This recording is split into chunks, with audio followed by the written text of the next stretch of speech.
പ്രിയ സഹോദരരെ, കർത്താവായ യേശു ക്രിസ്തുവിൻ്റെ രണ്ടാം വരുന്ന ചാനലിലേക്ക് നിങ്ങൾക്ക് എല്ലാവർക്കും ഒരിക്കൽ കൂടി സ്വാഗതം പറയുകയാണ്. പ്രിയപ്പെട്ട സഹോദരരെ, ഞാൻ യുദ്ധത്തിൻ്റെ രണ്ടാം ഘട്ടത്തിൻ്റെ ക്ലാസ് എടുക്കണമെന്ന് വിചാരിച്ചുകൊണ്ടിരിക്കുകയായിരുന്നു. അപ്പോൾ ധാരാളം ആളുകൾ ഒത്തിരി സംശയങ്ങൾ ചോദിക്കുന്നുണ്ട്. അവരുടെ സംശയങ്ങൾ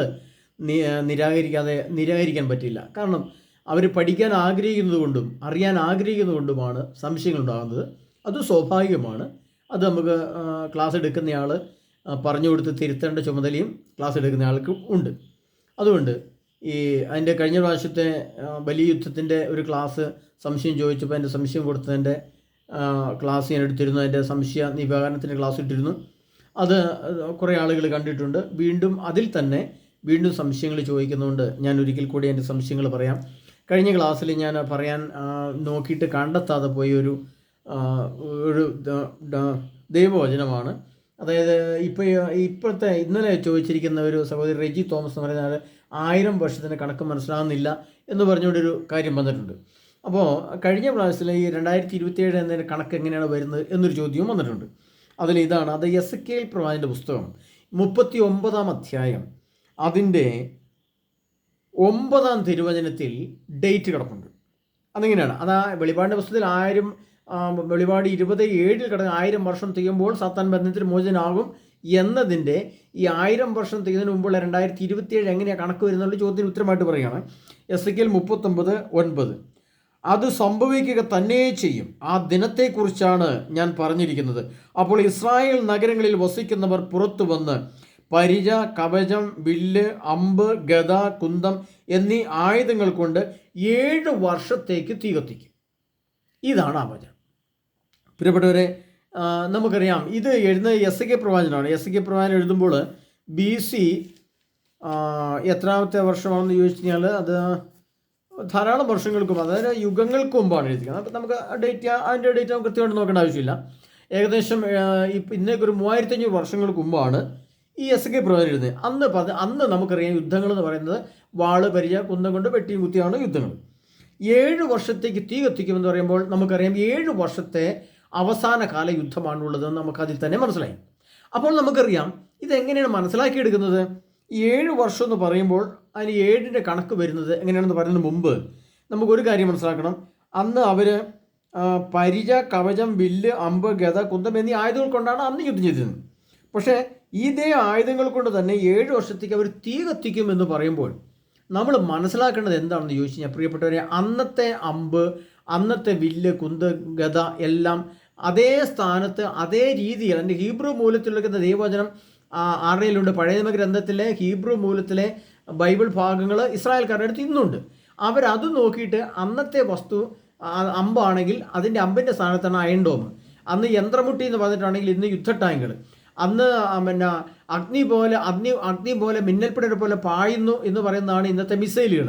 അപ്പോൾ അതെല്ലാം രൂപാന്തരപ്പെട്ടി. അപ്പോൾ ഈ യുദ്ധ ടാങ്കിൽ നിന്നും മിസൈൽ ലോഞ്ചറുകളിൽ നിന്നും നിരന്തരമായിട്ട് ഇങ്ങനെ മിസൈലുകൾ ഇങ്ങനെ പോയിക്കൊണ്ടേയിരിക്കും. 2027 മുതൽ 33 കഴിഞ്ഞ് അതിനുശേഷം വരുന്ന 45 ദിവസം ഗോഗ് യുദ്ധം വരെ 7 വർഷവും 45 ദിവസവും, അതായത് 7.25 വർഷത്തോളം ശരിക്കും പറഞ്ഞാൽ ഏകദേശം 7 വർഷം 45 ദിവസം, 1.5 മാസം. ആ 1.5 മാസം അത്രയും കാലഘട്ടങ്ങളിൽ നിരന്തരമായി അവരുടെ ആയുധങ്ങൾ ഇങ്ങനെ കത്തിച്ചുകൊണ്ടേയിരിക്കും. അപ്പോൾ നമുക്കറിയാം പഴയ കാലഘട്ടങ്ങളിലുള്ള ആയുധങ്ങൾ ഉപയോഗിച്ചല്ല ചെയ്യുന്നത്. ഇന്ന് നമുക്കറിയാം മിസൈൽ ലോഞ്ചറിൽ നിന്ന് തീ പുറപ്പെടുമ്പോൾ തന്നെ അഗ്നി കൊണ്ടാണ് ഇത് മിസൈൽ കൊണ്ട് പോകുന്നത്. അത് ചെന്ന് വീഴുമ്പോഴും അഗ്നിയാണ്. അപ്പം നമുക്ക് മനസ്സിലായി അവർക്ക് ഇനി വയലിൽ നിന്ന് വിറക് ശേഖരിക്കുകയോ വനത്തിൽ നിന്ന് വെട്ടിയെടുക്കുകയോ ചെയ്യേണ്ടതില്ല. എന്തെന്നാൽ അവർ ആയുധങ്ങൾ കൊണ്ട് തീ കത്തിക്കും. അതിൻ്റെ 10-ാം തിരുവചനം. അപ്പോൾ നമുക്കറിയാം ഈ യുദ്ധ ടാങ്കിൻ്റെ അതിൻ്റെ വെടിവെക്കുന്ന കുഴലിൽ നിന്നും വെടിയുണ്ടകൾ ഇങ്ങനെ പുറത്തേക്ക് പോകുമ്പോൾ അതിൻ്റെ ആ കുഴലിൻ്റെ അറ്റം തീ പോലെ പഴുക്കും, തീ പോലെ വരും. അത് പഴുത്തിരിക്കും. അത്രമാത്രം അഗ്നിയാണ്, ആ ചൂടാണ് ഇതിന് പോകുന്നത്. അപ്പോൾ അവരെന്ത് ചെയ്യും? അങ്ങനെ ചൂടായി നിൽക്കുന്ന അതിൻ്റെ ആ ഇരുമ്പിൻ്റെ മുകളിൽ വെച്ച് അവരെന്ത് ചെയ്യും? അവർ ചായയും കാപ്പിയും തിളപ്പിച്ച് ഭക്ഷണം ഉണ്ടാക്കി കഴിക്കുന്നവർ. അവർ വിറക് ഇറക്കാൻ പോകേണ്ട ആവശ്യമില്ല. യുദ്ധ ടാങ്കിൻ്റെ മുമ്പിൽ പഴുത്തിരിക്കുന്ന അഗ്നിയുടെ മുകളിൽ വെച്ച് അവർ ഭക്ഷണം വരെ പാചകം ചെയ്യുമെന്ന് കർത്താവ് എഴുതി വെച്ചിരിക്കുകയാണ്. അപ്പോൾ 2 കാര്യം അതിൽ നമുക്ക് മനസ്സിലാക്കാം. ഒന്ന്, 7 വർഷത്തെ യുദ്ധം. രണ്ട് തീ കത്തിക്കുക എന്ന് പറഞ്ഞാൽ, ആയുധങ്ങൾ കൊണ്ട് തീ കത്തിക്കുക എന്ന് പറഞ്ഞാൽ ഇതാണ് ദൈവം അർത്ഥമാക്കുന്നത്. അപ്പോൾ നിങ്ങൾക്ക് മനസ്സിലായി കാണും, 7 വർഷത്തെ യുദ്ധം എന്ന് പറയുന്നത്, ഇപ്പോൾ നമുക്കറിയാം ഈ ആയുധങ്ങൾ കൊണ്ട് തീ കത്തിക്കുന്ന 7 വർഷത്തെ യുദ്ധം ഇന്ന് ഭൂമിയിൽ സംഭവിച്ചിട്ടില്ല. നമുക്കറിയാം ഇപ്പോൾ ഹമാസും ഇസ്രായേലുമായിട്ടുള്ള യുദ്ധം നടക്കുമ്പോഴും നമുക്കറിയാം 8 മാസമായിട്ടുള്ളൂ, 7 വർഷമായിട്ടില്ല. അതുതന്നെ ഒന്നാം ലോകമഹായുദ്ധം 5 വർഷമായിരുന്നു, രണ്ടാം ലോകമഹായുദ്ധം 6 വർഷമായിരുന്നു, മൂന്നാം ലോകമഹായുദ്ധമാണ് ഇനി 7 വർഷം എന്ന് പറയുന്നത്. അപ്പോൾ 5, 6, 7, ഏഴാമത്തെ 7 വർഷത്തെ നിരന്തരമായ തീ കൊണ്ടുള്ള വലിയ ആണവ പ്രയോഗങ്ങളും അതുപോലെ മിസൈലുകളും എല്ലാം ഉപയോഗിച്ചുകൊണ്ട് ആയുധങ്ങൾ കൊണ്ട് തീ കത്തിക്കുന്ന ആ യുദ്ധം വന്നിട്ടില്ല. അത് വരാനിരിക്കുന്നതുള്ളൂ. കാരണം അന്ന് ഈ ഉപകരണങ്ങൾ കണ്ടുപിടിക്കപ്പെട്ടിരുന്നില്ല. അന്ന് ഗതയും അമ്പുമില്ല ഉണ്ടായിരുന്നെങ്കിൽ അതേ സ്ഥാനത്ത് ഇന്ന് മിസൈലുകളും അതിൻ്റെ മിസൈൽ ലോഞ്ചറുകളുമാണ്. അപ്പോൾ ആ യുദ്ധം വന്നിട്ടില്ല എന്ന് എനിക്ക് മനസ്സിലായതുകൊണ്ടാണ് ഞാൻ നിങ്ങളോട് ഇത് പറഞ്ഞു തരുന്ന പ്രിയപ്പെട്ടവരെ. 7 വർഷത്തെ യുദ്ധം വരാനിരിക്കുന്നുള്ളൂ. അത് 7 വർഷം. അപ്പോൾ യേശുക്രിസ്തു പറയുന്നു മത്തായിയുടെ സുവിശേഷത്തിൽ പറയുന്നത് യുഗാന്ത്യം വരെ എന്നും ഞാൻ നിങ്ങളോടായിരിക്കും. അപ്പം യേശുവിൻ്റെ മരണത്തിന് ശേഷമുള്ള 2000 വർഷം തികയാൻ ഇനിയും 9 വർഷം മാത്രം ബാക്കി നിൽക്കുമ്പോൾ യുഗം അവസാനിക്കുന്നത് 2033 ആയതുകൊണ്ട് അതിനു മുമ്പുള്ള 7 വർഷമാണ് ഈ 7 വർഷം. അത് 2027 തുടങ്ങി 2033 അവസാനിക്കുമ്പോഴാണ് 27 എന്ന സംഖ്യ നമുക്ക് ലഭിക്കുന്നത്. അങ്ങനെയാണ് 27. അല്ല വെറുതെ പറയുന്നതല്ല പ്രിയപ്പെട്ടവരെ. അപ്പോൾ നമുക്ക് മനസ്സിലാക്കുന്ന കാര്യം അതാണ്. അപ്പോൾ അതിൻ്റെ സംശയം നിങ്ങൾക്ക് മനസ്സിലാക്കി കാണുമെന്ന് വിചാരിക്കുന്നു. അത് നിങ്ങളെടുത്ത് ഈ വചനം ഞാൻ പറഞ്ഞെടുത്ത് നിങ്ങൾ വായിച്ചു നോക്കുമ്പോഴേ നിങ്ങൾക്കത് മനസ്സിലാവുള്ളൂ. എസ്.കെ. പ്രവചനം 39, 9 മുതൽ 9, 10. ഇനി പ്രിയപ്പെട്ടവരെ, ഇതിനകത്ത് ചോദിച്ചിട്ടുണ്ട് ഷേർലി ഷിബു, 1000 വർഷം യൂതന്മാർക്കുള്ളതാണ്. അവരാണ് 1000 വർഷം യേശുവിൻ്റെ കൂടെ യഹൂദന്മാർ വസിക്കുന്ന വർഷമാണ് ഇനി വരാനിരിക്കുന്നത് എന്ന് പറഞ്ഞുകൊണ്ട് ധാരാളം ആളുകൾ ഈ വിഷയത്തെക്കുറിച്ച് കുറേ യഹോസാക്ഷികളുടെ ആളുകൾ എന്നെ വിളിച്ചു ചോദിച്ചു. ഒരിക്കലും വട്ടായിലച്ചൻ്റെ ആശ്രമത്തിൽ നിന്ന് അവിടെ ക്ലാസ് എടുക്കുന്നൊരു ബ്രദർ എന്നെ വിളിച്ചു ചോദിച്ചു, ഈ 1000 വർഷം എന്ന് പറയുന്നത് എന്താണ്, എങ്ങനെയാണ്, എപ്പോഴാണ് തുടങ്ങുക എന്ന് പറഞ്ഞുകൊണ്ട്. പന്തക്കുസ്തക്കാർ പറയുന്നത് ഈ 1000 വർഷം എന്ന് പറഞ്ഞാൽ യേശുക്രിസ്തു വന്ന് അതായത് യുഗം അവസാനിച്ച് കഴിഞ്ഞിട്ട് യുഗാന്ത്യത്തിന് ശേഷം പിന്നീട് യേശുവിൻ്റെ കൂടെ ഭൂമിയിൽ തന്നെ 1000 വർഷം കൂടെ കാലഘട്ടമുണ്ട്. അതിനുശേഷമാണ് ഗോഗ് മാഗോഗ് യുദ്ധമെന്ന് അവർ പറയുന്നത്. പക്ഷേ അത് വളരെ തെറ്റാണ് പ്രിയപ്പെട്ടവർ. ആ തെറ്റവർക്ക് മനസ്സിലാകാത്തതുകൊണ്ടാണ്. അതിനർത്ഥം നമുക്ക് പറയാം, 7 വർഷത്തെ ആഗോള യുദ്ധം നടക്കുമ്പോൾ ഈ യുഗാന്ത്യത്തിൽ ആണവയുദ്ധമാണ് വരുന്നത്. ആണവയുദ്ധത്തിൽ എന്താ സംഭവിക്കുകയെന്ന് ചോദിച്ചാൽ നമുക്കറിയാം, ഈ ബഹിരാകാശത്തേക്ക് കൂടെ അണുവായുധങ്ങൾ കൊണ്ടുവയ്ക്കുന്നുണ്ട്. അപ്പോൾ ബഹിരാകാശത്ത് അണുവായുധങ്ങൾ കൊണ്ടുവച്ച് അത് സൂര്യൻ്റെ അടുത്തും ബഹിരാകാശത്തും ഇങ്ങനെ ഡ്രോണുകളിൽ അണുവായുധങ്ങൾ നിൽക്കുന്നു. അത് റേഡിയേഷൻ മുതൽ അതവിടെ പൊട്ടുന്നു, ചന്ദ്രനെ കൊണ്ടുവയ്ക്കുന്നു, അതവിടെ പൊട്ടുന്നു, അതിൻ്റെ റേഡിയേഷൻ ഭൂമിയിലേക്ക് ഏറ്റ് ഭൂമിയിൽ യുദ്ധം നടക്കുമ്പോൾ ഭൂമിയിൽ പൊട്ടുന്നു. അങ്ങനെ ഇതെല്ലാം കൂടെ ഒരൊറ്റ ദിവസം എന്ന് പറഞ്ഞ പോലെ പൊട്ടിത്തെറിക്കുന്നുണ്ട്. അതിനെക്കുറിച്ച് വ്യക്തമായിട്ട് എഴുതി വെച്ചിരിക്കുന്നത് എങ്ങനെയാണെന്ന് ചോദിച്ചാൽ, അത് ആമോസ് പ്രവാചകൻ്റെ പുസ്തകം, പ്രിയപ്പെട്ടവരെ, ആമോസ് പ്രവാചകൻ്റെ പുസ്തകം അതിൻ്റെ 8-ാം അധ്യായം, അവിടെ ഇങ്ങനെ എഴുതി വെച്ചിരിക്കുന്നു. 8-ാം അധ്യായം 10-ാം തിരുവചനം, 8-ാം തിരുവചനം 9-ാം തിരുവചനം, അന്ന് മധ്യാഹ്നത്തിൽ സൂര്യൻ അസ്തമിക്കും, നട്ടുച്ചയ്ക്ക് ഞാൻ ഭൂമിയെ അന്ധകാരത്തിലാഴ്ത്തും. പ്രിയപ്പെട്ടവരെ, അവിടെയാണ് ലോകാവസാനം എന്ന പരമസത്യത്തിന് നിഗൂഢ രഹസ്യം കിടക്കുന്നത്. നട്ടുച്ച എന്ന് പറഞ്ഞാൽ എന്താണ് നമുക്കറിയാം. നട്ടുച്ച സമയം എന്ന് പറഞ്ഞാൽ ക്ലോക്കൽ 12 മണിയാണ്. മധ്യാഹ്നം എന്ന് പറഞ്ഞാലും ക്ലോക്കൽ 12 മണിയാണ്. അപ്പോൾ നമുക്കറിയാം, അന്ന് നട്ടുച്ചയ്ക്ക് ഞാൻ സൂര്യനെ അന്ധകാരത്തിൽ, അന്ന് മധ്യാഹ്നത്തിൽ സൂര്യനെ അസ്തമിക്കും, നട്ടുച്ചയ്ക്ക് ഞാൻ ഭൂമിയെ അന്ധകാരത്തിലാഴ്ത്തും എന്ന് പറഞ്ഞാൽ അതിനർത്ഥം വെളിപാടിൻ്റെ ഗ്രന്ഥത്തിൽ വന്നുമ്പോൾ സൂര്യൻ്റെ 3-1, ചന്ദ്രൻ്റെ 3-1, ഭൂമിയുടെ 3-1 തകർക്കപ്പെട്ടു. അതിനുശേഷം സൂര്യൻ അന്ധകാരത്തിൽ ആണ്ടുപോയി, സൂര്യൻ അന്ധകാരം പ്രാപിച്ചു പോയി എന്ന് വെളിപാടിൽ എഴുതിയിട്ടുണ്ട്. അപ്പോൾ നമുക്ക് മനസ്സിലാക്കുന്ന കാര്യം എന്താ, സൂര്യൻ അപ്രത്യക്ഷമായി എന്നാണ് അർത്ഥം.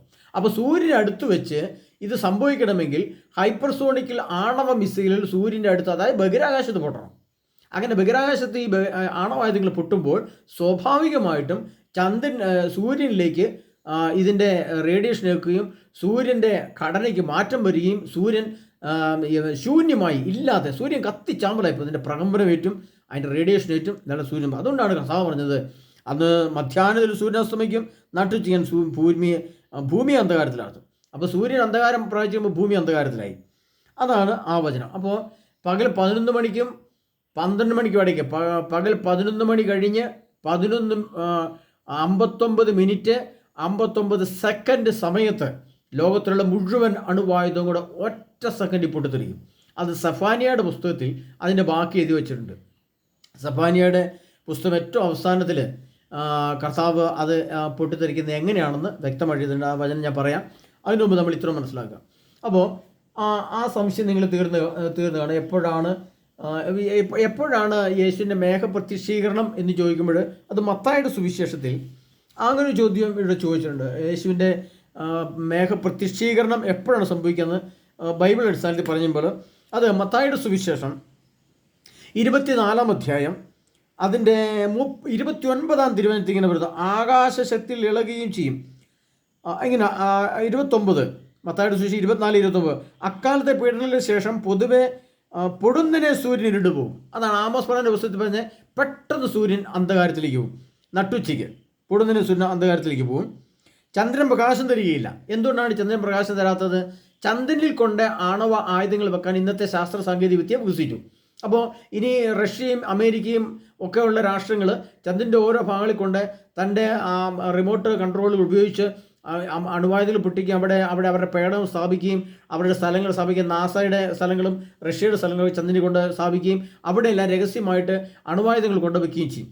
അപ്പോൾ അവിടെ വെച്ചും ഈ അണുവായുധങ്ങൾ പൊട്ടും. അപ്പോൾ ചന്ദ്രൻ പ്രകാശം തരികയില്ല എന്ന് പറഞ്ഞാൽ ചന്ദ്രൻ പ്രകാശം തരികയില്ലെങ്കിൽ ചന്ദ്രൻ ഇരുണ്ടുപോയി എന്നർത്ഥം, ചന്ദ്രൻ കത്തിപ്പോയി എന്നർത്ഥം. അപ്പോൾ ആകാശത്തിളയും ചെയ്യും. അപ്പോൾ ആകാശത്തിൽ മനുഷ്യപുത്രൻ്റെ അടയാളം പ്രത്യക്ഷപ്പെടും. പ്രിയപ്പെട്ടവരെ, അപ്പോൾ എന്നാണ് പറഞ്ഞിരിക്കുന്നത്. അപ്പോൾ അതായത് ഈ സൂര്യനും ചന്ദ്രനും കൂടെ കത്തിച്ചാമ്പലാകുകയും അവിടെ വലിയ ആണവ സ്ഫോടനങ്ങൾ സംഭവിക്കുകയും ചെയ്യുന്നതോടുകൂടി ഭൂമിയിലും ഇത് സംഭവിക്കും. ഭൂമിയിൽ അന്ധകാരമായല്ലോ, അപ്പോൾ തന്നെ ഭൂമിയിൽ അന്ധകാരമായി. അങ്ങനെ ഭൂമിയിലും ആണവ യുദ്ധങ്ങൾ നടക്കുന്നത് ഭൂമിയിലും ഈ അന്ധകാരം സംഭവിക്കുകയും ഭൂമി കത്തിച്ചാമ്പലാകുകയും ചെയ്യും. അപ്പോൾ ആകാശത്തിൽ മനുഷ്യപുത്രൻ അടയാളം പ്രത്യക്ഷവും ഭൂമിയിലെ സർവ്വഗോത്രങ്ങളും വിലപിക്കുകയും മനുഷ്യപുത്രൻ വാനമേഖലയിൽ ശക്തിയോട് മഹത്വം കൂടെ വരുന്ന അവർ കാണുകയും ചെയ്യും. ഇതിനകത്ത് ഒരു ഭൂമിയുടെ അന്ത്യം എപ്പോഴാണെന്ന് പറയണമെന്ന് പറഞ്ഞുകൊണ്ട് റെജി തോമസ് എന്ന സഹോദരി ചോദിച്ചിട്ടുണ്ട്. അപ്പോൾ അദ്ദേഹത്തോട് പറയുകയാണ്, കർത്താവിന് വ്യക്തമായ ഉത്തരം ഇതിനകത്ത് തന്നെ തരുന്നുണ്ട്. അപ്പോൾ ഭൂമിയിലെ സർവ്വഗോത്രങ്ങളും വിലപിക്കുകയും മനുഷ്യപുത്രൻ വാനമേഖലയിൽ ശക്തിയോട് മഹത്വം കൂടെ വരുന്നത് കാണുകയും ചെയ്യും. അപ്പോൾ യേശുവിൻ്റെ പ്രത്യക്ഷീകരണം എന്ന് പറയുന്നത് ശരിക്കും 2034 ഫെബ്രുവരി 15-ാം തീയതി പകൽ 12 മണിക്ക് ആണ്. ഇനി ആ ഡേറ്റ് എങ്ങനെ വരുന്നത് കൂടെ പറഞ്ഞുതരാം. അപ്പോൾ പിന്നെ ഷേർലി ഷിബു എന്ന സഹോദരി ചോദിക്കുന്നത് 1000 വർഷം യൂതന്മാർക്കുള്ളതാണോ ചോദിച്ചിട്ടുണ്ട്. അപ്പോൾ ഞാൻ പറഞ്ഞല്ലോ, എന്നോട് പലരും ഇങ്ങനെ ചോദിക്കാറുണ്ട്, പെന്തക്കോസ്തക്കാരും ചോദിക്കാറുണ്ട്, യഹോവസാക്ഷിക്കാരും ചോദിക്കാറുണ്ട്. ഞാൻ പറഞ്ഞത് അതിൻ്റെ ഉത്തരം ഇങ്ങനെയാണ്. ഈ ഭൂമിയിൽ ഈ യുഗാന്തി എന്ന് പറയുന്നത് നമുക്കറിയാം. യേശു മത്തായിയുടെ സുവിശേഷത്തിൽ പറഞ്ഞിരിക്കുന്ന യുഗാന്തി വരെയെന്നും ഞാൻ നിങ്ങളുടെ ഉണ്ടായിരിക്കുന്നു. യുഗാന്ത്യത്തിന് ശേഷം യേശു ഭൂമിയിലില്ല. നമ്മൾ ആദ്യം അത് മനസ്സിലാക്കി വെക്കണം. പറയപ്പെടുക അത് നമ്മുടെ തലയ്ക്കകത്ത് കയറി കഴിഞ്ഞാലേ പിന്നീട് 1000 വർഷത്തെ പറഞ്ഞ വെളിപാടിൻ്റെ പുസ്തകത്തിലെ വചനം നമുക്ക് മനസ്സിലാകുള്ളൂ. അല്ല നമുക്ക് മനസ്സിലാക്കാൻ പറ്റില്ല. 1000 വർഷത്തെ ഭരണം എന്തുകൊണ്ട് ദൈവം അർത്ഥമാക്കുന്നതിൻ്റെ അർത്ഥവും ഞാൻ പറഞ്ഞുതരാം. അതായത് യുഗാന്ത്യത്തിന് ശേഷം യേശു ഭൂമിയിലില്ല. പിന്നെ ഗോഗമാഗോ യുദ്ധം നടക്കുന്നത്. ഗോഗമാഗോഗ് യുദ്ധം നടക്കുമ്പോൾ യേശുവിൻ്റെ പ്രത്യക്ഷീകരണമാണ് സംഭവിക്കുക. അപ്പോൾ പിന്നെ യേശു മനുഷ്യനെ മരിച്ചവരെ ഉയർപ്പിച്ച് സ്വർഗ്ഗത്തിലേക്ക് കൂട്ടിക്കൊണ്ടുപോകാൻ വേണ്ടിയിട്ടാണ് യേശു വരുന്നത്. പിന്നീട് 1000 വർഷത്തെ ഭരണം അവിടെ ഇല്ല. യഹൂദന്മാർ ഇപ്പോൾ യേശുവിനെ ആരാധിക്കുന്നത് ഇപ്പോൾ 2027 മുതൽ അവർ 2033 വരെ ആരാധിക്കാനായിട്ട് അവർ മുന്നോട്ട് പോകും. പക്ഷേ 3.5 വർഷത്തെ ദൈവത്തിൻ്റെ വാസമേ അവർക്കിനിയുള്ളൂ. 2027 മുതൽ 2029 ജൂൺ മാസം വരെയുള്ള സമയത്തുള്ള ദൈവ ആരാധന അവർക്കിനി കിട്ടുകയുള്ളൂ. അതിനുശേഷം വലിയ പീഡനം യുദ്ധം വരുമ്പോൾ അവരുടെ ആരാധന നിന്നു പോകും. അപ്പോൾ 2024 യുഗാന്ത്യത്തിന് ശേഷം 2033 ശേഷം യേശു ഭൂമിയിൽ ഇല്ലാത്തപ്പോൾ പിന്നീട് യേശുവിനോട് കൂടി 1000 വർഷത്തെ ഭരണം ഭൂമിയിലുണ്ടെന്ന് പറയുന്നത് എങ്ങനെയാണ്? എനിക്കത് മനസ്സിലാകുന്നില്ല. അത് സത്യമല്ല പ്രിയപ്പെട്ടവരെ. അത് അത്രയും മനുഷ്യനെ ഗ്രഹിക്കാൻ ചില വചനപ്രഭാഷകർക്കോ ചില വ്യക്തികൾക്കോ സാധിക്കാത്തത് കൊണ്ടാണ് അവരങ്ങനെ ചിന്തിച്ചു പോകുന്നത്. അത് പിന്നെ മറ്റൊരു സത്യം കൂടെ പറയാം. ഈ ആണവ സ്ഫോടനത്തിലൂടെ സൂര്യനും ചന്ദ്രനും ഭൂമിയും അപ്രത്യക്ഷമാകുന്ന ഒരു അവസ്ഥ വരുന്നുണ്ട് ഭൂമിയിൽ. അപ്പോൾ അത് സംഭവിച്ചു കഴിയുമ്പോൾ പിന്നെ ഭൂമിയില്ല. ഭൂമി ഇല്ലാത്തപ്പോൾ പിന്നെ ഭൂമിയിലെ ഈ ദുഷ്ടശക്തികളെല്ലാം സംഹരിച്ച് യേശുവിൻ്റെ കൂടെ മാത്രമായിട്ട് 1000 വർഷത്തെ ഭരണം പറഞ്ഞ ഭൂമിയിലില്ല. കാരണം സൂര്യൻ ചന്ദ്രനും ഭൂമി അപ്രത്യക്ഷമായി. അതിൻ്റെ അർത്ഥം ഇതാണ് പ്രിയപ്പെട്ടവരെ, നമ്മൾ മനസ്സിലാക്കണം. 6000 വർഷം ആയി, 6 യുഗമായി യേശു ക്രിസ്തു ഭൂമിയിൽ വന്നിട്ട്. അത് ദൈവം ഈ ക്രിസ്തുവിന് ശേഷം 2000, ക്രിസ്തുവിന് മുമ്പ് 4000, അങ്ങനെ 4 × 6 6000 വർഷമായി ഈ ഭൂമിയും പ്രപഞ്ചവും ദൈവവും യേശുവും ഒക്കെ ഭൂമിയിലുണ്ടായിട്ട്. അപ്പോൾ 6 യുഗം പൂർത്തിയായി കഴിഞ്ഞാൽ പിന്നീട് എന്താണ്? 7-ാം യുഗം വരണം. ആ 7-ാം യുഗം തുടങ്ങുന്നതിനെയാണ് സ്വർഗീയ ജീവിതം അഥവാ നിത്യജീവിതം അഥവാ സ്വർഗം എന്ന് പറയുന്നത്. അപ്പോൾ ആ ഗോഗുമാഗോഗ് യുദ്ധത്തിൻ്റെ അവസാനത്തിൽ യേശുവിൻ്റെ പ്രത്യക്ഷീകരണത്തിൽ യേശു വന്ന് നമ്മളെ കൂട്ടിക്കൊണ്ട് സ്വർഗത്തിലേക്ക് പോവുകയാണ്. അതുകൊണ്ടാണ് തെസ്സലോനിക്കക്കാരുടെ ലേഖനത്തിൽ ഭർത്താവ് പറയുന്നത്, പിന്നെ ആകാശം തീയിൽ വെന്ത് നശിക്കും, ഭൂമി മുതൽ സമസ്ത വസ്തുവും കത്തിച്ചാമ്പലാകും, അപ്പോൾ മനുഷ്യപുത്രൻ വാനമെങ്ങളിൽ പ്രത്യക്ഷപ്പെട്ട് നമ്മളെയും അപ്പോൾ നാം എല്ലാവരും കണ്ണിമിക്കുന്നത്ര വേഗത്തിൽ രൂപാന്തരം പ്രാപിക്കും എന്ന് തെസ്സലോനിക്കക്കാരുടെ ലേഖനത്തിൽ പറയുന്നത്. അപ്പോൾ ആ രൂപാന്തരപ്പെട്ട് നമ്മൾ യേശുവിൻ്റെ കൂടെ ഈ ഗോഗുമാഗോഗ് യുദ്ധം 2034 ഫെബ്രുവരി 15-ാം തീയതി ഈ സംഭവം നടക്കുമ്പോൾ നമ്മൾ സ്വർഗത്തിലേക്ക് എടുക്കപ്പെടും. അപ്പോൾ അങ്ങനെ സൂര്യനില്ല, ചന്ദ്രനില്ല, ഭൂമിയും ഇല്ലാതെ വരുമ്പോൾ ഇത്രയും ബ്രഹ്മാണ്ടവും ഭീകരവുമായി ഈ ഭൂമി, വലിയ ഭാരമുള്ള ഈ ഭൂമി നമുക്ക് പ്രപഞ്ചത്തിൽ നഷ്ടമാകുമ്പോൾ അവിടെ വലിയൊരു സംഭവം നടക്കുന്നുണ്ട്. ആ സംഭവം നടക്കുന്നത് ഇങ്ങനെയാണ്: സൂര്യൻ, ചന്ദ്രനും ഭൂമി അപ്രത്യക്ഷമാകുമ്പോൾ ഇതിൻ്റെ ബാക്കിയുള്ള ഗ്രഹങ്ങൾ, നെപ്റ്റ്യൂൺ, യുറാനസ്, പ്ലൂട്ടോ തുടങ്ങിയ ഒത്തിരി നവഗ്രഹങ്ങളും ചന്ദ്രനും നക്ഷത്രങ്ങളെല്ലാം ഉണ്ട്. ഇതെല്ലാം കൊണ്ട് ഈ ഭൂമിയുടെ ബാലൻസ് നഷ്ടപ്പെടും. ഭൂമി ഇങ്ങനെ ഒരു നിശ്ചിത ആകൃതി ഇങ്ങനെ കറങ്ങിക്കൊണ്ടിരിക്കുകയാണ്. ഭൂമിയും മറ്റ് സൗരത്തിലെ ഓരോ ഗ്രഹങ്ങളും ഇങ്ങനെ കറങ്ങിക്കൊണ്ടിരിക്കുകയാണ്. അപ്പോൾ ഇതിനകത്ത് ഈ സൗരയൂഥത്തിൻ്റെ ഉള്ളിൽ ഈ ഭീകരമായ ആണവ സ്ഫോടനങ്ങൾ നടക്കുമ്പോൾ പ്രപഞ്ചത്തിൻ്റെ ഘടനയിൽ വ്യത്യാസം വരികയും മറ്റുള്ള ഗ്രഹങ്ങൾ ദൂരേക്ക് ചെതറിപ്പോവുകയും ചെയ്യും. അത് വെളിപാടിൻ്റെ പുസ്തകത്തിൽ പറയുന്നത് സൂര്യനും മറ്റ് മലയും സമുദ്രവും അതിനെ താങ്ങുന്ന മലകളും പ്രപഞ്ചവും മുഴുവനും ഒരു സങ്കേതവും ലഭിക്കാത്ത വിധം അത് ദൂരേക്ക് മാറിപ്പോയി എന്നാണ് പറഞ്ഞത്. അത് നഷ്ടപ്പെട്ടു പോയി എന്ന് പറഞ്ഞാൽ പ്രപഞ്ചം എന്ന സംഭവം ഇല്ലാതെ വരും. പ്രപഞ്ചം ശൂന്യമാകുമ്പോൾ പിന്നെ 2 വസ്തുക്കൾ രൂപാന്തരം പ്രാപിക്കും, രൂപപ്പെട്ടു വരും. അന്ന് പ്രത്യക്ഷീകരണം വരും. അത് ഒന്ന് പാതാളവും ഒന്ന് സ്വർഗവുമാണ്. ആ പാതാളം എന്ന് പറയുന്നത് ഈ ഭൂമിയാണ്. ഭൂമി നിന്ന സ്ഥലം വലിയ അഗ്നിത്തടാകമാണ്. അന്ന് വെളിപാടിൻ്റെ പുസ്തകത്തിൽ പറയുന്ന അഗ്നിത്തടാകം, തീയും ഗന്ധം വരിയുന്ന അഗ്നിത്തടാകം എന്ന് പറയുന്നത് അതാണ്. ആ ഭൂമി തന്നെ പാതാളമായിട്ട് വരും. സ്വർഗം എന്ന് പറയുന്നത് ഏറ്റവും ഉയരത്തിൽ, ഭൂമി ഈ ആണവ സ്ഫോടനത്തിൻ്റെ റിഫ്ലക്ഷൻ, അതായത് ഇതിൻ്റെ അണുഭൂമിയുടെ ആയുധങ്ങളുടെ റേഡിയേഷൻ ദൂരേക്ക് എത്താത്ത വിധം അത്ര ഉന്നതത്തിലാണ് സ്വർഗത്തെ ദൈവം കൊണ്ട് സ്ഥാപിച്ചിരിക്കുന്നത്. അങ്ങോട്ട് നമ്മൾ ആത്മാവിൻ്റെ രൂപത്തിൽ എടുക്കപ്പെടുകയും നമ്മുടെ ആത്മാവ് സ്വർഗത്തിൽ എത്തപ്പെടുമ്പോൾ പിന്നെ നമുക്കൊരു പുതിയ ശരീരം കർത്താവ് തരികയും ചെയ്യും. മരിച്ചവരെ ഉയർപ്പിക്കുമ്പോഴും കർത്താവ് ഇവിടുന്ന് നമ്മളെ ഉയർപ്പിക്കുമ്പോഴും ഒരാത്മശരീരമാണ് തരുന്നത്. നമുക്ക് ഇതുപോലെ തന്നെ നല്ല മഹത്വമുള്ളൊരു ശരീരം വീണ്ടും സ്വർഗത്തിൽ ചെല്ലുമ്പം നമ്മുടെ ആത്മാവിനെ ഉപയോഗിച്ച് ദൈവം നമുക്ക് തരും. അതുകൊണ്ടാണ് ഈ ഇത്രയും കാര്യങ്ങൾ മനസ്സിലാകാത്തതുകൊണ്ടാണ് എല്ലാവരും പറയുന്നത് യഹൂദന്മാരുടെ കൂടെ യേശു 1000 വർഷം വാഴും, 1000 ആണ്ട് യേശുവിൻ്റെ കൂടെ വാഴും എന്നൊക്കെ വെളിപാട് എഴുതിയിട്ടുണ്ടെന്ന് പറയുന്നത് ഇത്തരം കാര്യങ്ങൾ മനസ്സിലാക്കാത്തതുകൊണ്ടാണ്. അപ്പോൾ ഒന്ന് മനസ്സിലാക്കേണ്ടത് സത്യം ഇതാണ്: യേശു 33 ശേഷം ഇല്ല. പിന്നെ പ്രത്യക്ഷീകരണത്തിൻ്റെ സമയത്ത് സൂര്യചന്ദ്രനും ഭൂമിയില്ല, അതെല്ലാം കത്തി നശിച്ചു. പിന്നെ യേശുവിൻ്റെ കൂടെ ഭൂമിയിൽ വാസമില്ല. അതാണ് സ്വർഗീയത. 7-ാം യുഗം തുറക്കുകയാണ്. 7-ാം യുഗം സ്വർഗ്ഗയുഗം എന്ന് പറയും. സ്വർഗ്ഗയുഗമാണ് നിത്യജീവനും നിത്യതയും യേശുവിനും കൂടെയുള്ള വാസം. അപ്പോൾ ഇതെന്ന് സംഭവിക്കും? അതാണ് 7 വർഷം. 2033 മുമ്പുള്ള 7 വർഷമാണ്. അന്ന് എസെക്കിയേൽ പ്രവചനം പറയുന്നുണ്ട്, എസെക്കിയേൽ 39:7 7 വർഷത്തെ യുദ്ധം ഉണ്ടായിരിക്കും. 7 വർഷത്തെ യുദ്ധം എന്ന് പറയുന്നത് യുഗം അവസാനിക്കുന്നു. 2033 യുഗം അവസാനിക്കുന്നു. യുഗം അവസാനിച്ച് കഴിഞ്ഞാൽ പിന്നെ 45 ദിവസം മാത്രമേ ഭൂമിയുള്ളൂ. അതാണ് ഞാൻ കഴിഞ്ഞ ദിവസം പറഞ്ഞതാണ്, ഒന്നുകൂടെ ആവർത്തിച്ച് പറയുകയാണ്. ചിലർ കേട്ടില്ല, മനസ്സിലാകാത്തവരുണ്ട്. അപ്പോൾ 1290 ദിവസം ഉണ്ടായിരിക്കും. 7 വർഷത്തെ യുദ്ധം തുടങ്ങുന്നത് 2027 27 തുടങ്ങുമ്പോൾ പിന്നെ ഉണ്ടാകുന്നത് അതും 3.5 വർഷത്തെയാണ് യഹൂദന്മാരുടെ ആരാധനയും മറ്റു കാര്യങ്ങളും. ആ 3.5 വർഷം പൂർത്തിയാകുന്നത് 2029 ജൂൺ മാസത്തിലാണ്. അന്ന് 1290 എന്ന നിരന്തര ദഹനബലി നിർത്തലാക്കുന്ന ദിവസം മുതൽ 1290 ദിവസം ഉണ്ടാകുന്ന ദാനിയേൽ പ്രവചനത്തിലെ വചനം അന്ന് അവിടെ സംഭവിക്കുമ്പോൾ ആ അടുത്ത 3.5 വർഷം ആരംഭിക്കും.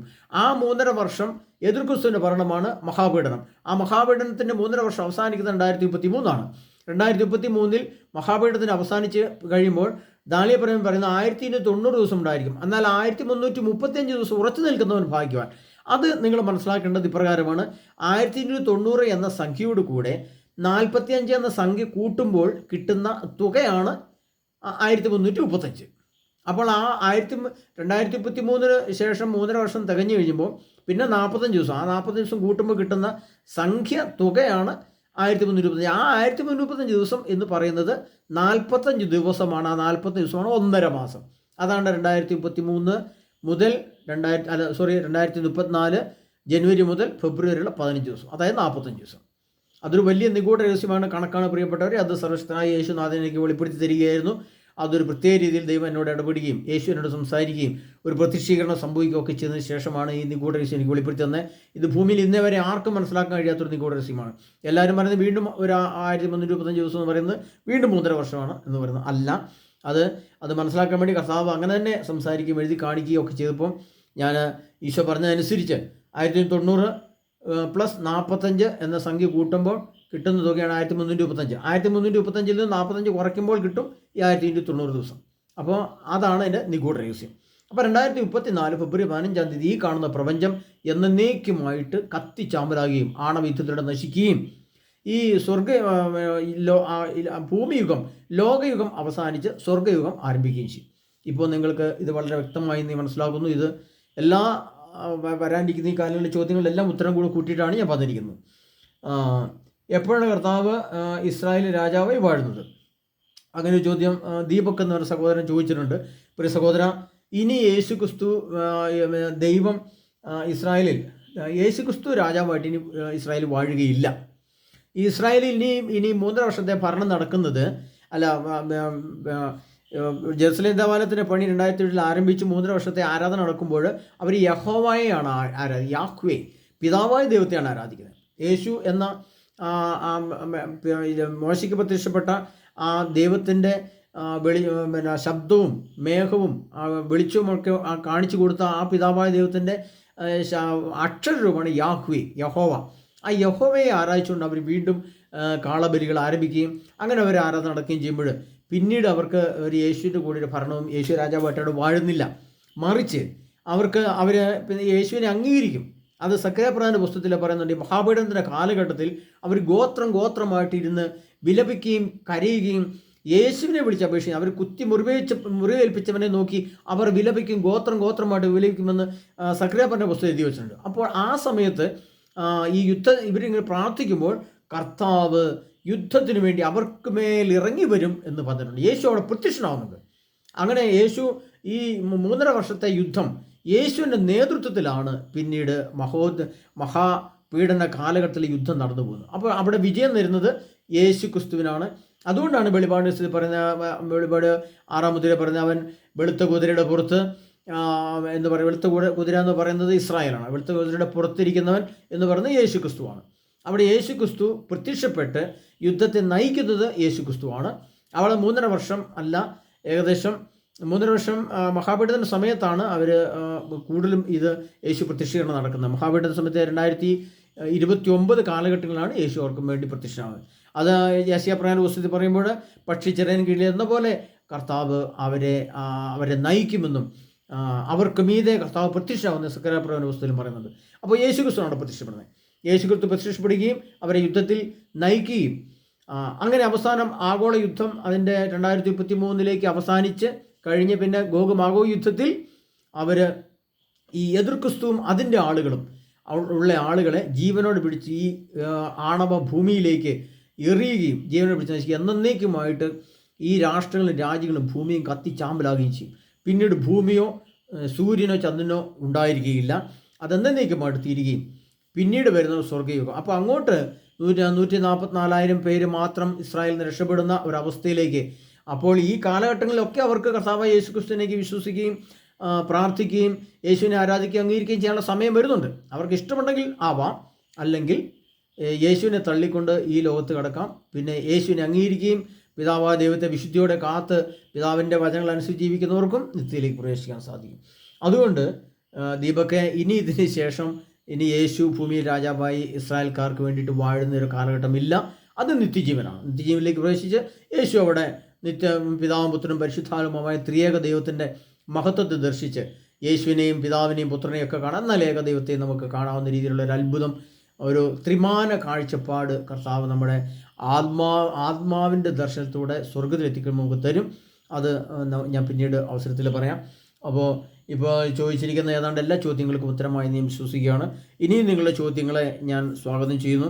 നിങ്ങളുടെ ഏത് ചോദ്യവും വിശുദ്ധ ഗ്രന്ഥത്തെ അടിസ്ഥാനപ്പെടുത്തി ഈ ബൈബിൾ പഴയ നിയമത്തെയും പുതിയ നിയമത്തെയും 35,397 വചനത്തിൻ്റെ ഏത് ചോദ്യവും നിങ്ങൾക്ക് ചോദിക്കാം. ചോദിക്കുന്ന ഏത് ചോദ്യത്തിനും അതിൻ്റേതായ വചനത്തിൻ്റെ അടിസ്ഥാനത്തിൽ ഉത്തരമുണ്ട്. യേശു വരുന്ന ഡേറ്റ് അടക്കം ഞാൻ ലോകത്തിന് കൊടുത്തുകൊണ്ടാണ് ക്ലാസ് കൊടുക്കുന്നത്.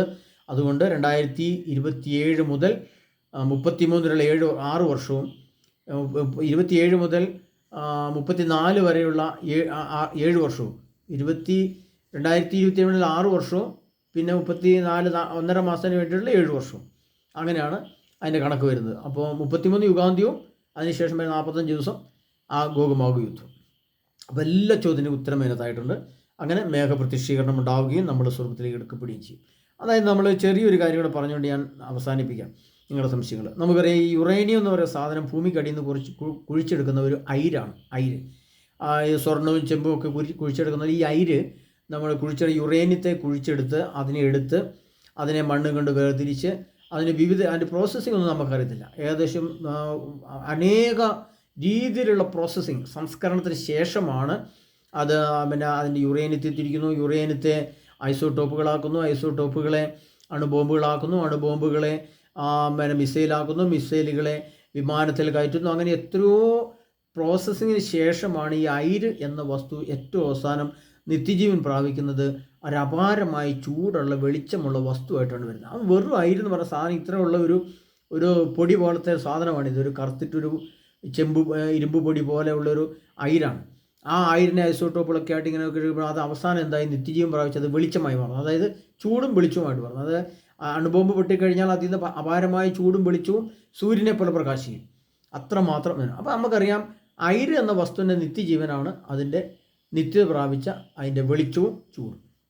അപ്പോൾ ആ വസ്തുവിന് അതിൻ്റെതായ ഉയർപ്പ് ലഭിക്കും. എന്നതുപോലെ ഭൂമിയിലുള്ള സമസ്ത വസ്തുക്കളും രൂപാന്തരപ്പെടുകയും ആ വസ്തുക്കൾക്കെല്ലാം നിത്യജീവൻ, പാപവും തിന്മയും ഒഴിച്ച് ബാക്കി എല്ലാ വസ്തുക്കളും നിത്യജീവനിലേക്ക് അതിൻ്റെ 5ഉം 6ഉം ഘട്ട ദ്രവ്യാവസ്ഥയിലേക്ക്, ഒരു വസ്തുവിൻ്റെ പൂർണ്ണാവസ്ഥ പ്രാപിക്കുന്നതിനാണ് ദ്രവ്യം എന്ന് ഞാൻ പറഞ്ഞിട്ടുണ്ട്, ആ അവസ്ഥയിലേക്ക് രൂപാന്തരം. അപ്പോൾ മനുഷ്യന് നിത്യജീവനുമുണ്ട്, ഉയർപ്പുമുണ്ട്, നിത്യത പ്രാപിക്കുന്ന രൂപാന്തരീകരണം മനുഷ്യനുമുണ്ട്. യുറേനിയം നിത്യത പ്രാപിക്കുന്നത് പോലെ മനുഷ്യൻ്റെ എല്ലാ ഭൂമിയിലെ സമസ്ത വസ്തുക്കൾക്കും നിത്യജീവനും സ്വർഗത്തിലെ അതിൻ്റെ സ്ഥാനവും ഉണ്ട്. അപ്പോൾ അത് നമുക്കിപ്പം പെട്ടെന്ന് അങ്ങനെ പറഞ്ഞാൽ മനസ്സിലാവില്ല. അതുകൊണ്ട് പ്രിയ സഹോദരരെ, നമ്മൾ ഒരുങ്ങുമ്പോൾ ചിലർ ഇപ്പം സഹോദരൻ ചോദിച്ചിട്ടുണ്ട്, നമുക്ക് നേരത്തെ ഒരുങ്ങേണ്ട ആവശ്യമുണ്ടോ, അല്ലെങ്കിൽ നേരത്തെ ഇതിൻ്റെ ഒരുക്കത്തിൻ്റെ കാര്യം പറഞ്ഞാൽ പ്രിയ സഹോദരൻ മനസ്സിലാക്കേണ്ട സത്യം ഇതാണ്. ഈ വചനം കേൾക്കുമ്പോൾ, ഇതിൻ്റെ യാഥാർത്ഥ്യത്തെ നമ്മൾ ഇതുപോലെ ഒരാളിൽ നിന്ന് കേൾക്കുമ്പോൾ നമ്മൾ ഈ സത്യങ്ങളെ ഉൾക്കൊള്ളുകയാണ്, സത്യങ്ങളെ ഗ്രഹിക്കുകയാണ്, മനസ്സിലാക്കുകയാണ്. എന്നാൽ ഈ ബ്രദറിൻ്റെ ക്ലാസ് അങ്ങ് തള്ളിക്കളഞ്ഞിട്ട് 2 വർഷം കഴിഞ്ഞിട്ട് ഒരുങ്ങാമെന്ന് വിചാരിച്ചാൽ ഒരിക്കലും നടക്കില്ല. ഈ ക്ലാസ് കേൾക്കുന്ന ഈ നിമിഷമാണ് നിങ്ങളുടെ ആത്മാവിൽ രൂപാന്തരീകരണം സംഭവിക്കേണ്ടത്. അതായത് യേശു 2027 വരാൻ ആരംഭിക്കുന്നു, ഇസ്രായേൽ ജെറുസലേം ദേവാലയം പണി തുറക്കുന്നു, അതോ ആഗോള യുദ്ധമാകുന്നു, വീണ്ടും 1.5 വർഷം മുതൽ 29 അത് മഹോദ്രവത്തിൻ്റെ കാലമായി, എതിർക്രിസ്തു അധികാരത്തിൽ വരുന്നു, അത് 1.5 വർഷം പോയി 33 പിന്നെ 45 ദിവസമേ ഉള്ളൂ. 2034 ഫെബ്രുവരി 15 ഈ കാണുന്ന സൂര്യൻ ചന്ദ്രനും ഭൂമിയും കൂടെ കത്തിച്ചാമ്പാവും. 6 യുഗം പൂർത്തിയാവും, 7ാം യുഗം വരും. ഇതാണ് സത്യം. അതുകൊണ്ട് ഇപ്പോൾ ഞാൻ ഒരുക്കണം. ഇതാണ് ഒരുക്കത്തിൻ്റെ ഒരു സിസ്റ്റം, ഒരു മെത്തേഡ്. അതല്ലാതെ 2 വർഷം കഴിഞ്ഞിട്ട് ഒരുങ്ങാൻ ഇപ്പോഴേ ഒരുങ്ങിയിരിക്കേണ്ട ആവശ്യമുണ്ടോ എന്നൊക്കെ ചോദിച്ചാൽ, പ്രിയപ്പെട്ടവർ, ഇപ്പോഴൊരുങ്ങുന്നവനെ അപ്പോൾ രക്ഷ പ്രാപിക്കാൻ സാധിക്കുള്ളൂ എന്നാണ് അർത്ഥം. അങ്ങനെ ഒരുക്കപ്പെട്ട ഒരു വ്യക്തിയായിരുന്നു ഞാൻ. അതുകൊണ്ടാണ് പ്രിയ സഹോദരനെ നമുക്കിങ്ങനെ ക്ലാസ് എടുക്കാൻ സാധിക്കുന്നത്. ഇത്രമായ നിഗൂഢ രഹസ്യങ്ങൾ നമ്മുടെ സഭ പോലും വെളിപ്പെടുത്തിയിട്ടില്ല, സഭയ്ക്ക് പോലും അറിയത്തില്ല. പക്ഷേ എന്തുകൊണ്ടോ കർത്താവ് എന്നോട് പറയാൻ അനുവദിക്കുന്നു, എനിക്കിത് വെളിപ്പെടുത്തി തന്നിരിക്കുന്നു, ഞാൻ നിങ്ങളോട് സംസാരിക്കുന്നു. അതുകൊണ്ടാണ് ഡേറ്റുകളും കാര്യങ്ങളും ഇത്ര വ്യക്തമായിട്ട് സംസാരിക്കുന്നത്. ഇനി ഇതിൻ്റെ ഒരു കണക്ക് സിസ്റ്റം ഉണ്ട്, ഒരു കണക്ക് സിസ്റ്റം. ദൈവം എന്നെ യേശു കാണിച്ചു തന്നൊരു സിസ്റ്റം ഉണ്ട്. അതിനെ പേപ്പറിൽ എഴുതി വെച്ചിട്ടുണ്ട്. അതിൻ്റെ ആ എഴുതി വെച്ച് അടുത്ത ദിവസങ്ങളിൽ നിങ്ങളെ കാണിക്കാം അതെങ്ങനെയാണ് അതിൻ്റെ കണക്ക് കാര്യങ്ങൾ. ഇതൊരു വലിയ കണക്കാണ് പ്രിയപ്പെട്ട. ആ കണക്കിനുള്ളിലാണ് ഈ നിഗൂഢ രഹസ്യം ഇരിക്കുന്നത്. അത് ബൈബിളിൽ നേരിട്ട് ഇതിൻ്റെ ഡേറ്റുകളില്ല. പക്ഷേ എന്നാൽ എല്ലാം നിഗൂഢമായിട്ട് എഴുതുന്നുണ്ട്. അതെല്ലാം ഇങ്ങനെ ഓരോ വചനത്തിലും ഉണ്ട്. അവിടുന്ന് ഇവിടുന്ന് എല്ലാം കൂടെ കൂട്ടി നമ്മളത് എടുത്തു വെച്ച് നോക്കുമ്പോഴാണ് ഈ നിഗൂഢ രഹസ്യങ്ങൾ വെളിപ്പെടുന്നത്. അതുകൊണ്ട് 2027 ജെറുസലേം ദേവാലയത്തിൻ്റെ പണി, ആഗോള യുദ്ധം തുടക്കം, 2029 എതിർക്രിസ്തു അധികാരത്തിൽ വരല്, 2033 യുഗാന്ത്യം, അതിനുശേഷമുള്ള കാലഘട്ടങ്ങളെക്കുറിച്ചൊക്കെ പറഞ്ഞു കഴിഞ്ഞു. അതിനാൽ പ്രിയ സഹോദരങ്ങളെ, വെളിപാടിൻ്റെ പുസ്തകം 22-ാം അധ്യായം 14-ാം തിരുവചനം, അവിടെ കർത്താവ് പറയുന്നതാണ്, ജീവന്റെ വൃക്ഷത്തിൽ അവകാശം ലഭിക്കാനും കവാടങ്ങളുടെ നഗരത്തിലേക്ക് പ്രവേശിക്കാനും തങ്ങളുടെ അങ്കികൾ കഴി വിശുദ്ധീകരിക്കുന്നവർ ഭാഗ്യവാന്മാർ. ആ അവയവങ്ങൾ, മനുഷ്യൻ്റെ അവയവങ്ങൾ എന്ന് പറയുന്നത്, ഇന്ദ്രിയങ്ങൾ എന്ന് പറയുന്നത് അവയവങ്ങളാണ് നമ്മുടെ പഞ്ചേന്ദ്രിയങ്ങൾ. കണ്ണ്, ചെവി, നാക്ക്, മൂക്കത്തൊക്കെ ശരീരം. ഈ 5 ഇന്ദ്രിയങ്ങളെയും നമ്മുടെ ആധുനിക ലോകത്തുനിന്ന് പറിച്ചു മാറ്റണം.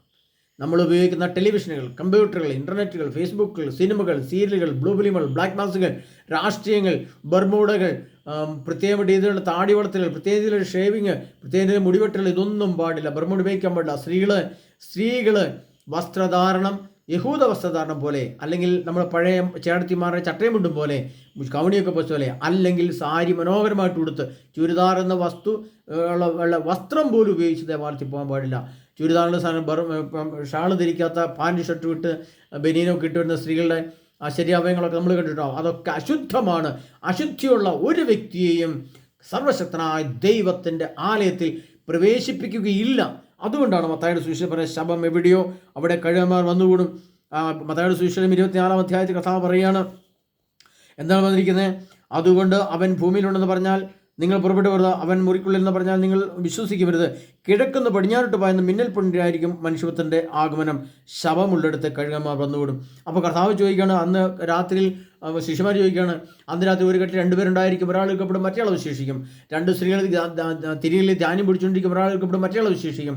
അപ്പോൾ കർത്താവെ അവരെങ്ങോട്ടാണ് അവശേഷിക്കുന്നത്, എങ്ങോട്ടാണ് പോകുന്നത് ചോദിച്ചു. അപ്പോൾ പറയാണ്, ശവമുള്ളിടത്ത് അവിടെ കഴുകന്മാർ വന്നുകൂടും എന്ന് പറഞ്ഞാൽ കർത്താവിൻ്റെ എടുക്കപ്പെടലിന് ശേഷം പിന്നെ ഭൂമിയിൽ ജീവിക്കുന്ന മനുഷ്യർ ശവത്തിന് തുല്യമായിരിക്കും. അവിടെ കഴുകന്മാർ വന്നുകൂടുമെന്ന് പറഞ്ഞാൽ മഹാപിശാചികൾ ഒരു സ്ത്രീയെ പിന്നീട് സ്വർഗത്തിലേക്ക് എടുക്കപ്പെടാതെ ഭൂമിയിൽ ഒരു സ്ത്രീ പിന്നെ ജീവിച്ചിരുന്നാൽ ആ സ്ത്രീയെ പിച്ച് ചീന്താൻ ഒരു സ്ത്രീയെ ലൈംഗികമായിട്ട് പീഡിപ്പിച്ചു കൊണ്ടുപോകാൻ 100 പുരുഷന്മാരെങ്കിലും വരും. അതിൻ്റെ പച്ച മലയാളം ഇതാണ് പ്രിയപ്പെട്ടവരെ. ആ സ്ത്രീയുടെ ശരീരവും അശുദ്ധമായ സ്ത്രീയുടെ ശരീരം, ആ സ്ത്രീയെ പീഡിപ്പിക്കുന്ന പുരുഷന്മാരും അശുദ്ധമായ ശരീരം, ശവത്തിന് തുല്യമായ ശവമായ ആളുകൾ. അതുകൊണ്ട് വിശുദ്ധിയുള്ളവർ എടുക്കപ്പെടും, അല്ലാത്തവർ ഭൂമിയിൽ അവശേഷിക്കും. അതിനാൽ നിന്റെ ഇന്ദ്രിയങ്ങളെ പരിശുദ്ധി കൊണ്ട് നിറച്ച് കാത്തിരുന്നില്ല. ന്യൂസ് പേപ്പർ വായിക്കരുത്, സിനിമ നോക്കരുത്, TV ഉപയോഗിക്കരുത്, കമ്പ്യൂട്ടർ ഉപയോഗിക്കരുത്, ടെലിവിഷൻ കണ്ടേക്കരുത്. ഈ പറഞ്ഞ ഒരു കാര്യങ്ങളും യേശുവിനോട് ചേർന്നുള്ളതല്ല. അതെല്ലാം ലോകവും ലോകത്തിൻ്റെ ജഡമോഹവുമാണ്. അതുകൊണ്ട് കർത്താവിനെ ഇപ്പോൾ തെസ്സലോനിക്കർ ദിനത്തിൽ കർത്താവ് പറയുന്നുണ്ട്, നിങ്ങൾ ഈ ലോകത്തിന് അനുരൂപരാകരുത്, പ്രത്യേക കർത്താവ് യേശു ക്രിസ്തുവിനെ ധരിക്കുവിൻ. നിങ്ങൾ സദാസമയം നിങ്ങളുടെ ഹൃദയത്തിൽ കർത്താവ് യേശു ക്രിസ്തുവിനെ പൂജിക്കുവിൻ. പൂർണ്ണ ഹൃദയത്തോടെ, പൂർണ്ണ ഇന്ദ്രിയത്തോടെ കർത്താവ് യേശു ക്രിസ്തുവിന് തൻ്റെ ശരീരവും മനസ്സും ആത്മാവും തീർന്നെഴുതി കൊടുക്കണം പ്രിയപ്പെട്ടവരെ. കാരണം വരാനിരിക്കുന്ന മഹായുദ്ധം അത് നിന്നെ പരീക്ഷിക്കും, നിന്നെ പിടികൂടും. ഭക്ഷണമില്ലാത്ത വെള്ളമില്ലാത്ത അവസ്ഥയിലേക്ക് നീ കൂപ്പുകുത്തുമ്പോൾ നിന്നെ രക്ഷിക്കാൻ ഭൂമിയിൽ ആരും ഉണ്ടാവുകയില്ല. എന്നാൽ കർത്താവിന് വേണ്ടി മാറ്റപ്പെട്ട് എഴുതപ്പെട്ട് കർത്താവിന് വേണ്ടി കാത്തിരിക്കുന്ന കുറച്ചാളുകൊണ്ട് അവരുടെ വീട്ടിൽ ഭക്ഷണം ഉണ്ടാവും, അവർക്ക് വിശുദ്ധി ഉണ്ടാവും, അവരിൽ നന്മയുണ്ടാവും, അവരുടെ കിണറ്റിൽ വെള്ളമുണ്ടാവും, അവരുടെ അപ്പകലത്തിൽ അപ്പമുണ്ടാവും. പ്രിയപ്പെട്ടവരെ, അവരുടെ ആഹാരത്തിൽ കുറവരില്ല. അതുകൊണ്ടാണ് കർത്താവ് പറഞ്ഞത്, വെളിപാട് 3:10, ജീവൻ്റെ വർഷം അവകാശം ലഭിക്കാൻ സകല ഭൂവാസികളെയും പരിശോധിക്കാൻ ലോകത്തുണ്ടായിരിക്കുന്ന കഷ്ടങ്ങളുടെ സമയത്ത് നിന്നെ ഞാൻ സംരക്ഷിക്കുന്നു. നിന്നെ എന്ന് പറയുന്നത് വ്യക്തിപരമായിട്ട് പറയണം. നിന്നെ, ജോസേ, മറിയാമേ, ചിന്നമ്മേ, ജോസഫേ എന്ന് പറഞ്ഞിട്ടുണ്ട് വ്യക്തിപരം. നിങ്ങളെ എന്ന് പറഞ്ഞിട്ടില്ല, സഭയെപ്പോലും പറഞ്ഞിട്ടില്ല പ്രിയപ്പെട്ടവരെ. അതുകൊണ്ട് ഈ ചോദ്യത്തിൻ്റെ ഉത്തരമായിട്ട് വന്നപ്പോൾ കുറച്ച് ക്ലാസ് പോലെ കൂടെ പറയാൻ സാധിച്ചു. പ്രിയ സഹോദരങ്ങളെ, നമുക്ക് ഒരുങ്ങാം, ഇപ്പോൾ ഒരുങ്ങുക. യേശു ക്രിസ്തുവിൻ്റെ വരവിൻ്റെ കാലഘട്ടം അടുത്തെത്തിയെന്ന് എൻ്റെ ഡേറ്റ് വെച്ച് പറയാൻ എനിക്ക് വെളിപ്പെട്ട് കിട്ടിയത് കൊണ്ടാണ് ഞാൻ നിങ്ങൾ പറയാം. അതുകൊണ്ട് പച്ച സത്യങ്ങളാണിത്, ബൈബിളിൻ്റെ അടിസ്ഥാനത്തിൽ മരിക്കുന്നത്. എൻ്റെ സ്വന്തമായി ഞാനൊന്നും പറഞ്ഞിട്ടില്ല. അതിനാൽ പ്രിയ സഹോദരൻ, ഒരുങ്ങാം, നമുക്ക് ഒരുങ്ങാം. ഈ നിമിഷം നിൻ്റെ കണ്ണും കാതും കൈയും കാലും ഏത് ആശയത്തിലാണോ, രാഷ്ട്രീയത്തിൽ പ്രവർത്തിക്കരുത്, വോട്ട് ചെയ്ത് കൊടുത്തേക്കുക. പ്രിയപ്പെട്ടവരെ, മറ്റ് ജഡമോഹത്തെ സ്വാധീനിക്കുന്ന ഒന്നും നിന്നെ കീഴ്പ്പെടുത്തരുത്. നിൻ്റെ ആത്മാവ് പരിശുദ്ധമാണെങ്കിൽ നിനക്കൊന്നും ഭയപ്പെടാനില്ല. കർത്താവ് നിന്നെ സംരക്ഷിച്ചിരിക്കുക തന്നെ ചെയ്യും. അത് നിന്നെ സംരക്ഷിക്കുന്ന കർത്താവായിട്ടുണ്ട്. അതുകൊണ്ട് പ്രിയ സഹോദരങ്ങളെ, നിങ്ങളുടെ സംശയങ്ങൾ ചോദിച്ചുകൊള്ളുക. ഞാൻ തുടർന്ന് ക്ലാസ്സുകൾ, ഇനി മഹായുദ്ധം എങ്ങനെയാണ് വരുന്നതെന്നും അതിൻ്റെ ഭയാനക എസ്കെ പ്രയോജനത്തിൽ എഴുതിയിരിക്കുന്നത് ഞാൻ കുറച്ചുകൂടി നിങ്ങൾക്ക് ക്ലാസ് തരാം. അതിനുശേഷം നമ്മൾ ഒരുങ്ങേണ്ട കുറേ കാര്യങ്ങളുമുണ്ട്, അതെല്ലാം നിങ്ങൾ സംസാരിക്കുന്നതായിരിക്കും. നിങ്ങളുടെ ക്ലാസ് സശ്രദ്ധം ശ്രദ്ധിച്ച് നിങ്ങളുടെ സംശയങ്ങൾ എഴുതി ചോദിച്ചാൽ പറയുന്നതായിരിക്കും. പ്രിയ സഹോദരങ്ങളെ, തുടർന്നുള്ള ക്ലാസ്സുകൾ നിങ്ങൾ ശ്രദ്ധിക്കണമെന്ന് അപേക്ഷിക്കുന്നു. കർത്താവ് യേശു ക്രിസ്തു നമ്മെല്ലാവരും സമൃദ്ധമായി അനുഗ്രഹിക്കട്ടെ. യേശുവിൻ്റെ സംരക്ഷണ കോട്ട നിങ്ങൾ ഉണ്ടാവട്ടെ. യേശുവിൻ്റെ തിരത്ത് കൊണ്ട് നിങ്ങൾ കഴുകപ്പെടട്ടെ. യേശുവിൻ്റെ ആത്മാവ് നിങ്ങളെ നയിക്കട്ടെ. യേശുവിൻ്റെ വചനം നിങ്ങൾ ജീവൻ പ്രാപിക്കട്ടെ. യേശുവിൻ്റെ ചിന്ത നിങ്ങളുടെ ഹൃദയത്തിൽ ഉണ്ടായിരിക്കട്ടെ. യേശുവിൻ്റെ പരിശുദ്ധി നിങ്ങൾ നിറയട്ടെ. യേശുവിൻ്റെ മനോഭാവം നമ്മൾ ഉണ്ടാകട്ടെ. യേശു പറഞ്ഞതുപോലെ നമുക്ക് ജീവിക്കാൻ അനുഗ്രഹിക്കട്ടെ. കർത്താവായ ദൈവം യേശുനാഥൻ നമ്മളെല്ലാവരും അതിന് ഒരുക്കട്ടെ എന്ന് പ്രാർത്ഥിച്ചുകൊണ്ട് ആമേൻ.